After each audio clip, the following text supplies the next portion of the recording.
there's pretty much a limited number of factors on reasons why people are going to upgrade to pay you for the service.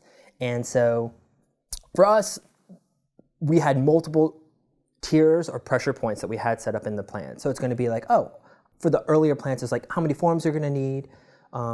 If you wanted user management, so for example, if you were wanting to have multiple people on your team have access to the resources at hand, you could easily charge by that. How many entries or data that you're going to process, which made sort of sense. And then certain features that you wanted. So for example, payment integration was one that would only be available on higher plans. And the idea was, the reason that you stratify on all these different areas is because different users will pay different things. And in a product that was generalized as Wufoo, there's lots of industries, markets, and verticals, different people had different pressure points. Our goal around the features was making sure people got to try before they buy. So seeing the entries, being able to build the forms, that was fine. But like payment integration, it was only available on like a middle tier plan. But we wanted even free users to be able to try it out.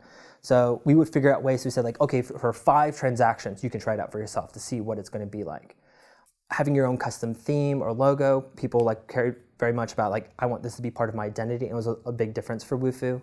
But like what we tried to do is like in all the different ways that people might be pressured to upgrade, we tried to build that inside of Wufoo. It made it really obvious. And then it made sense that most people would send around like the first plan that had one set of unlimited features, which would be unlimited forms on the middle plan. The reason you also have multiple pricing plans is because you don't know what the average revenue per user is going to be.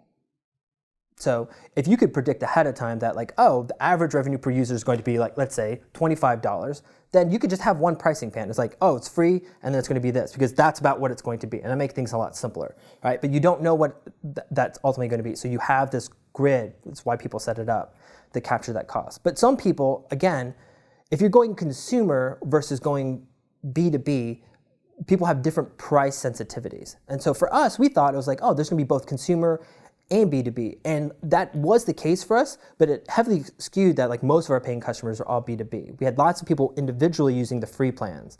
But what would end up happening is those people on the free plans were our biggest word of mouth growth sort of people. So we made sure that Wufoo, for the users on the free plan, we made it easy for them to talk about our services, share with other people, and do all this, because that's who is going to be our champions on the individual side.